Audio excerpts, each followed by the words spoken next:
உறவுகள் அனைவருக்கும் வணக்கம். நிலாவும் சோழனும் கஷ்டப்பட்டு தேடுறாங்க, தடவுறாங்க, கிடைக்கல. அந்த சமயம் பார்த்தீங்கன்னா சோழனோட பெரியப்பா வர்றாங்களா, பார்த்துடுறாங்க. யாரோடைய வர்ற மாதிரி இருக்கே, பெரியப்பா வர்ற மாதிரி இருக்கே அப்படின்னு பார்க்குறாங்க. நிலாவும் அவங்களும் என்ன பண்ணுறாங்க, அப்படியே பதுங்கி நிற்கிறாங்க. என்ன பண்ணுறேன்னு பார்க்கணும் அப்படின்னு சொல்லிட்டு மெல்ல இறங்கி வந்து அவுட் சைடு வந்துடுறாங்க. பெரியப்பாங்கிற என்ன பண்ணுறான், விட்டுருவோம்மா, என்ன நினச்சிட்டு இருக்காங்க, என் வீடை இவங்க வந்து எடுத்துகிட்டு போக பார்ப்பாங்களா, ஏன் அப்பேன் எனக்கு எழுதாமல் வேணால் போகலாம், அதுக்காண்டி நான் விட்டுற முடியுமா, என்ன நினச்சிட்டு இருக்கான், எல்லா சொத்தையும் நான் தான் ஆளணும் அப்படின்னு சொல்லிட்டு என்ன பண்ணுறாங்க, வேக வேகமாக பார்க்குறாங்க.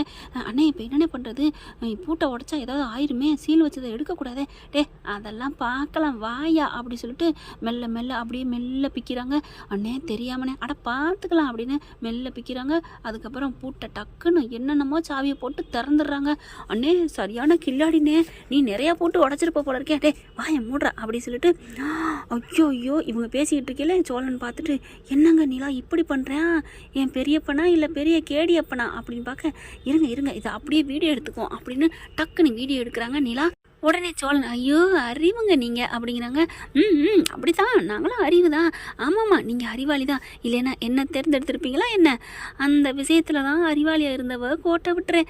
அது சரி, யானைக்கும் அடிசருக்குல்ல அப்படின்னு நிலா சொல்ல, அடி பாவீங்களா, கொஞ்சம் கூட என்ன புகழ விட மாட்டீங்களே அப்படின்ட்டு சரி எடுங்க எங்கே போகுது அப்படி சொல்லிட்டு எடுக்கிறாங்க.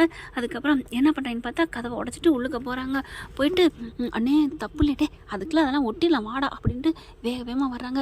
என்னண்ணே இங்கே என்னென்ன பண்ணுற, வா அப்படி சொல்லிட்டு வேகமாக கடப்பாரை எடுத்துகிட்டு வந்து அப்படியே ஒரு மூலையில் இடின்னு இடிக்கிறாங்க. என்னண்ணே இதை போட்டு இடிச்சிட்ருக்க, ஆமாடா அப்படி சொல்லிட்டு அதுவும் கட்டில் போட்டு வச்சுருக்காங்க. ஒரு மரபீரல் மாதிரி இருக்குது, அதை தள்ளி விட்டுட்டு உடைக்கிறாங்க, எடுக்கிறாங்க. என்ன பண்ணுற, சும்மா இரு அப்படின்னு எடுக்கிறாருங்க. உள்ளுக்கு ஒரு பெட்டி இருக்குங்க, பெட்டியை தூக்குனா அதுக்குள்ளே பத்திரம் இருக்குது. சோழனும் நிலாவும் பார்க்குறாங்க, அதை அப்படியே வீடியோ எடுத்துக்கிறாங்க. இப்போ என்ன பண்ணுறது, பேசாமல் அமைதி இருங்க, என்ன தான் பண்ணுறான்னு பார்ப்போம். அண்ணே எப்படிண்ணே இது எப்படிண்ணே, சும்மா இரியா அப்படின்னு அதை எடுத்து பார்க்குறாங்க. எங்கள் அப்பா சரியான ஆள் தெரியுமா, பாத்தியா நடேசன் பேருக்கு எழுதி வச்சுருக்கான் அப்படின்னு சொல்ல, அப்படியா, ஆமாம் இது எப்படி இதுக்குள்ளே போணுச்சு எப்படி தெரியும், அதெல்லாம் எனக்கு தெரியும், பயங்கர சண்டை நடந்துச்சுல, அதுலேயும் நாங்கள் கண்டுக்கப்படாதான், தெரிஞ்சிடப்படாதான், ஃபுல் போதையில் பெட்டிகளை போட்டு இதுக்குள்ள வச்சு போட்டி வச்சான், சிமெண்ட்டை போட்டு மூடுனா, நம்ம வந்து சுரண்டி எடுத்தோம்னா ஏதாவது பிரச்சனை ஆயிரும், அவன் தான் உள்ளுக்க வச்சுட்டானே, மறந்துடுவேன், அவன் ஒரு போதையில் பண்ணால் எந்த விஷயமே தெரியாது, அதனால நானும் விட்டுட்டேன், அது பாட்டுக்கு மண்ணுக்குள்ளே இருந்துட்டு போட்டோம், இவன் எங்கே வச்சோன்னு தெரியாமல் தவிச்சிட்டு போட்டோன்னு நான் இருந்தா கடைசியாக வீட்டை கையை வைக்கிறாங்க, அவங்க பாட்டுக்கு பாதாளம் தோன்றேன் அதை தோன்றேன்ட்டு இதை எடுத்துட்டாங்கன்னா என்ன ஆகுறது, அதனால தான் கம்ப்ளைண்ட் பண்ணி சீல் வைக்க சொல்லிட்டேன். இப்போ இனிமேல் ஒன்றும் பண்ண முடியாதுல்ல, இப்போ பத்திரமும் உங்கள் கைக்கு வந்துருச்சு, ஐயோயோ சூப்பர்ண்ணே அப்படின்னு சொல்லிட்டு வாங்க கிளம்பிடுவோம் அப்படிங்கிறாங்க. ஆமாடா சரி இப்படியே போட்டு வந்தால் என்ன ஆகும் அப்படின்னு வேகமாக என்ன பண்ணுறாங்க, அப்படியே டக்குன்னு உள்ளுக்க பெட்டியை வச்சு மூடிடுறாங்க. அண்ணே இது வந்து கொத்தி போயிருக்கே, சிமெண்ட் வச்சு மூட வேணாமா, அதான் அவங்க வேலை பார்த்தாங்கல்ல, அதில் வேலை பார்த்தாங்கன்னு சொல்லிக்குவாங்க, சீல் வச்சாச்சு, இனிமேல் எப்போ வர போகிறாங்க, நாளைக்கு என்ன பண்ண போகிறேன், இந்த பத்திரத்தை வச்சு என் பேருக்கு மாற்றலாமா, இதை எப்படி என்ன பண்ணுறதுன்னு கண்டுபிடிப்போம், யோசனை பண்ணுவோம். அண்ணே அப்படிலாம் பண்ணலாமா, ஒருத்தருக்கு எழுதி வச்சாச்சுல, இந்த கையெழுத்தை காசு கொடுத்தா 1000 பேர் மாற்றி கொடுப்பாங்கடா, அவன் கையெழுத்தில் அப்படியே இந்த பத்திரத்தை எழுதி வச்சு இதில் வந்து தெரியாமல் எழுதி வச்சுட்டேன், என் பெரிய பிள்ளைக்கு தான் இந்த வீடு அப்படின்னு அவனை எழுத வச்சு கையெழுத்து போட வைப்பான், எங்கள் அப்பன் கையெழுத்து மாதிரியே அப்படின்னு சொல்லிட்டு போக, சோழா என்ன இது வேலைக்காகாது போல இருக்கே, பத்திரம் எடுக்கிறத வீடியோ எடுத்தாலும் ஒன்றும் பண்ண முடியாது போல இருக்கே, ஆமாம் இப்போ இவனை என்ன பண்ணலாம், எடுங்க ஐடியா பண்ணுவான் அப்படி சொல்லிட்டு சைலண்ட்டாக 2 பேரும் கிளம்பிடுறாங்க. இவங்க பெரியப்பா என்ன பண்ணுறாரு, அதே மாதிரி எல்லாம் எப்படி உடைச்சாங்களோ அப்படியே மூடி அப்படியே சீல் வச்சு அழகாக பண்ணிட்டு போயிடுறாங்க.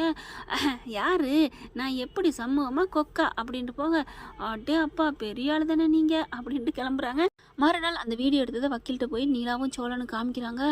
அப்பாடியும் என்ன இது இப்படியெல்லாம் இருக்குது, ஹோட்டலில் போயிட்டு எல்லாத்தையுமே சொல்லிடுறாங்க. பார்த்தா நடேசன் துள்ளுறாரு, குதிக்கிறாரு, இவனை சும்மா விடக்கூடாதுன்னு அமைதியாக இருங்க மாமா, நான் பண்ணிக்கிறேன், நீங்கள் பேசாமல் இருங்க, நம்ம அந்த வீட்டுக்கு போகிறோம், போக வைக்கிறது என்னோட வேலை அப்படிங்கிறாங்க. அதுக்கப்புறம் பாட்டி பார்க்குறாங்க, வானதி வருதா, வானதிக்கு தெரியக்கூடாது அப்படிங்கிறாங்க. எனக்கு தெரியாதா நீ, நான் சொல்ல மாட்டேன் அப்படிங்கிறாங்க. அதுக்கப்புறம் தாங்க வக்கீல்கிட்ட போய் பேசுகிறாங்க. வக்கீல் என்ன பண்ணுறாங்க, சூப்பர் தான் இருக்கே, நீங்கள் அப்போவே கைங்கலமாக பிடிச்சிருக்கலாமே, நீங்கள் இங்கே வந்து நம்மளை கேட்டால் ராத்திரி நேரத்தில் நீ ஏன்டா வந்தேன்னு நம்மளை போட்டு அழப்புவாங்கல்ல, அதுவும் கரெக்டு தான், நம்ம போலீஸுக்கு போவோம் அப்படிங்கிறாங்க. போலீஸுக்கும் போகிறாங்க. போலீஸை பார்த்துட்டு இதை பார்த்துட்டு இவன் நேரம் பத்திரத்தை மாற்றிருப்பானே, இதெல்லாம் சும்மானு சொன்னாலும் சொல்லுவானே அப்படிங்கிறாங்க. நான் என்னத்தையே தோண்டி எடுத்தேன் அப்படின்னு சொல்லுவான். இது பத்திரம் தெரியல வீடியோவில். ஆமாம் இல்லை அப்படிங்கிறாங்க. இப்போ இதுக்கு என்ன ஐடியா பண்ணுறது? நான் ஒரு ஐடியா சொல்கிறேன் வாங்க அப்படின்னு சொல்லிட்டு போலீஸு வக்கீல் எல்லாத்தையும் கூட்டிகிட்டு போய் சீலை உடைக்கிறாங்க. நம்ம நிலாவும் அதுக்கெல்லாம் ஓடி வர, என்ன ஓடி வர்ற, எல்லாமே ஏன்ட்ட இருக்குது, என் பேரை எழுதி வச்சுருக்கான், எல்லாத்தையும் பக்காவாக மாற்றிட்டு வந்துடுறேன், பெரியப்பேன் காசை அடித்து. இங்கே பாரு டே சோளா, இதெல்லாம் ஓவருடா. என்னடா ஓவரு, நீ ஓவரை பண்ணையில் நான் பண்ணக்கூடாதா அப்படின்னு நடை செஞ்சல. இங்கே பாரு, பூட்டின வீட்டை உடைக்கப்படாது, நான் கம்ப்ளைண்ட் கொடுப்பேன் அப்படிங்கிறாங்க. கொடுத்துக்க, நாங்கள் பக்காவாக எல்லா ஆதாரத்தோடய வந்திருக்கோம். என்ன ஆதாரம் இருக்குது, ஒன்ட்ட என்ன ஆதாரம் இருக்குது, என்ன ஆதாரம் இருக்குது, இங்கே பாரு சோளா எடுத்து காமி அப்படிங்கிறாங்க. பத்திரத்தை காமிக்கிறாங்க. இதோ எங்கள் அப்பா பேரில் எழுதுன பத்திரம். என்னது உங்கள் அப்பா பேரில்? என்ன ஒன்றும் புரியலையே. அண்ணே என்னண்ணே, பத்திரம் நம்ம எடுத்துகிட்டு வந்துட்டோம், இவன் வச்சுருக்கேங்கிறேன். அதானே எங்கள் அப்பா என்ன பண்ணி வச்சுருக்கேன், நடேசன் பேரில் நிறைய உயிர் எழுதி வச்சுட்டானா?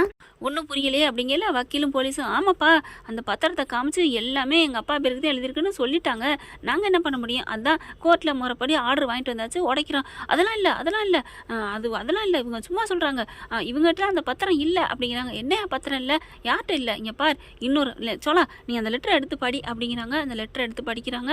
என்ன லெட்ரு அப்படின்னு பார்க்கல, நான் சுயநனவாக எழுதின பத்திரம் இந்த லெட்டரு அப்படின்னு எழுதுறாங்க.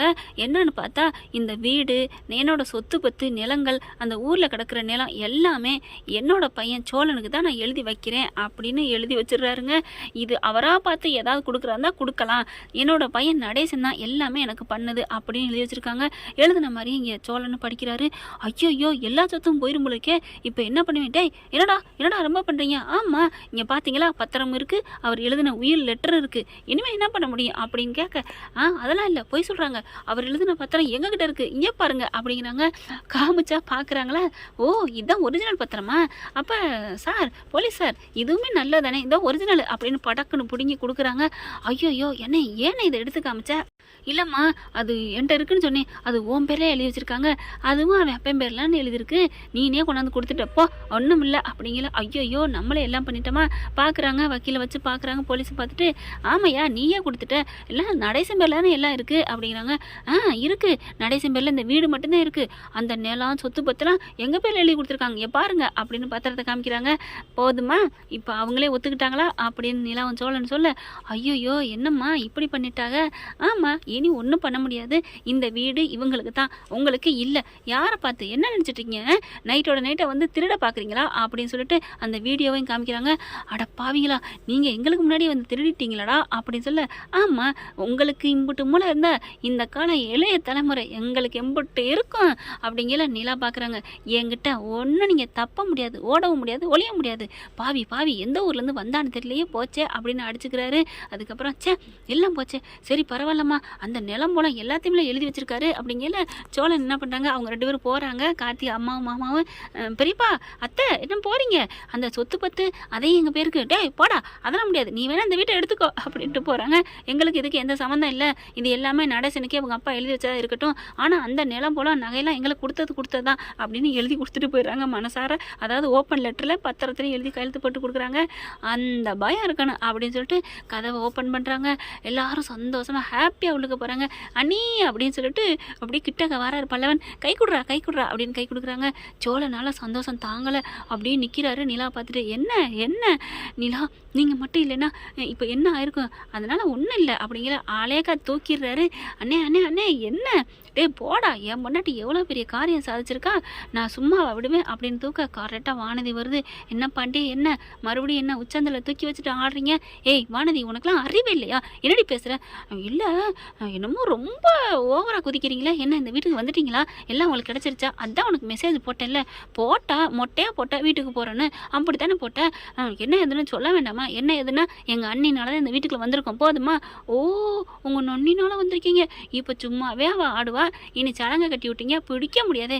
ஏன் வானதி, உனக்கு நல்லது பேச தெரியாதா? என்ன நல்லது பேச தெரியாதா? நான் உண்மையாக பேசுகிறேன், அவங்க போலியாக வாழ்ந்துட்டு இருக்காங்க. போலியா வாழ்ந்துருக்கான்னு உனக்கு தெரியுமாடி அப்படின்னு சொல்லிட்டு செம்மையாக அடிக்க போகிறாரு. நானும் பார்த்துட்டே இருக்கேன், போன போது பேசக்கூடாதுன்னு பார்த்தா ரொம்ப பண்ணுறேன். ஆனாலும் வானதி, நீ கல்யாணத்துக்கு முன்னாடி இப்படி கலாச்சி எடுக்கிற, இந்த குடும்பத்தை கதைச்சி எடுக்கிற, நான் எனக்கு என்னமோ பிடிச்சிக்கல. நீ இந்த வீட்டுக்குள்ள வந்தா வீடை ரெண்டாக்கிற போல இருக்கே. என்ன பாண்டி இப்படிலாம் பேசுகிற, நான் அப்படிலாம் பண்ண மாட்டேன் அப்படிங்கல சோழன் பார்க்குறாரு. ஆமாம் பாண்டி, அவங்க ரெண்டாக்க மாட்டாங்க, நாளாக ஆக்கிடுவாங்க அப்படிங்கல. என்ன வானதி நிஜமாவா அப்படிங்கல அமைதியாக நிற்கிதா. அப்பா அதான்டா உண்மை, நான் சொன்னதான்டா உண்மை அப்படின்னு சோழன் சொல்ல அப்படியே பாண்டி பார்க்குறாரு வானதியை. ஏன் வானதி, அப்போ நீ என் வீட்டை வந்து பிரிச்சிருவியா? அதெல்லாம் இல்லை, இவர் சும்மா நம்மளை வந்து பிரிக்க பார்க்குறாரு. இல்லை வானதி, நான் என்னைக்கு என்ன ஆனாலும் சரி என் குடும்பம் என் அண்ணன் தம்பிகளை விட்டு நான் பிரியவே மாட்டேன். நீ நினைக்கலாம் கல்யாணத்துக்கு அப்புறம் எப்படியாவது பிரிச்சிருவோம் வச்சிருவோன்னு, அது அந்த மாதிரி ஆம்பளைங்க வேறையாக இருக்கலாம். ஆனால் நான் என்றைக்குமே என் அண்ணன் தம்பிகளை விட்டு வரவும் மாட்டேன், என்னை நீ பிரிக்கவும் முடியாது. இப்போவே தயவு செஞ்சு உன் முடிவை மாற்றிட்டு போயிட்டே இரு. உனக்கு இஷ்டம், என் எண்ணத்துக்கு இஷ்டமாக இருந்தால் நில்லு, இல்லைன்னா போயிட்டே இரு அப்படின்னு சொல்ல வானதி என்ன பண்ணுது, அது பாட்டுக்கு போயிட்டே இருக்கு. பாத்தியாடா, அந்த பிள்ளைக்கு அப்போ இஷ்டம் இல்லை, அதான் அது பாட்டுக்கு போயிட்டே இருக்கு அப்படிங்கிறாங்க. அவள் கிடக்குறா விடுங்கண்ணே அப்படின்னு சொல்லிட்டு இப்போ நம்ம சந்தோஷத்தை என்ஜாய் பண்ணணும். அண்ணி வாங்க அண்ணி. இல்லை பாண்டி கூப்பிடு, பாவம் அவளுக்கு ஒன்றும் தெரியல, சின்ன பிள்ளை. ஆனால் போங்க அண்ணி, நீங்கள் தான் இப்படிலாம் பேசுகிறீங்க, அவள் சரியான உடம்பு பூரா விஷம் அப்படிங்கிறாங்க. அதுக்கப்புறம் வாடா எல்லாரும் பழசு பேச்செல்லாம் விடுங்க, இப்போ நம்ம ரொம்ப எல்லாரும் ஹாப்பி ஆகிட்டோம், ரொம்ப சந்தோஷமாக இருக்கும், என்ஜாய் பண்ணணும் அப்படின்னு சொல்லிட்டு ஜாலியாக என்ஜாய் பண்ணுறாங்க. நிலாவை ஹாப்பியாக தூக்கி சுற்றிறாரு மறுபடியும். என்ன ஃப்ரெண்ட், இந்த கதையில் இப்படி போனால் நல்லா இருக்கும் தானே? பார்க்கலாம் என்ன நடக்க போகுதுன்னு. தேங்க்யூ. இந்த வீடியோ உங்களுக்கு பிடிச்சிருந்தா தயவு செய்து லைக் பண்ணுங்க. இன்னும் அப்டேட்ஸ்க்காக சேனலை சப்ஸ்கிரைப் பண்ண மறக்காதீங்க. நம்ம கிட்ட இருக்க எல்லா சேனல்ஸோட லேட்டஸ்ட் வீடியோ அப்டேட்ஸ்க்காக மேல ரைட் சைடுல காட்டுற லிங்கை கிளிக் பண்ணி வாட்ஸ்அப் குரூப்ல ஜாயின் பண்ணுங்க. உங்களிடம் விடைபெறுவது நான் உங்கள் மெஹர்.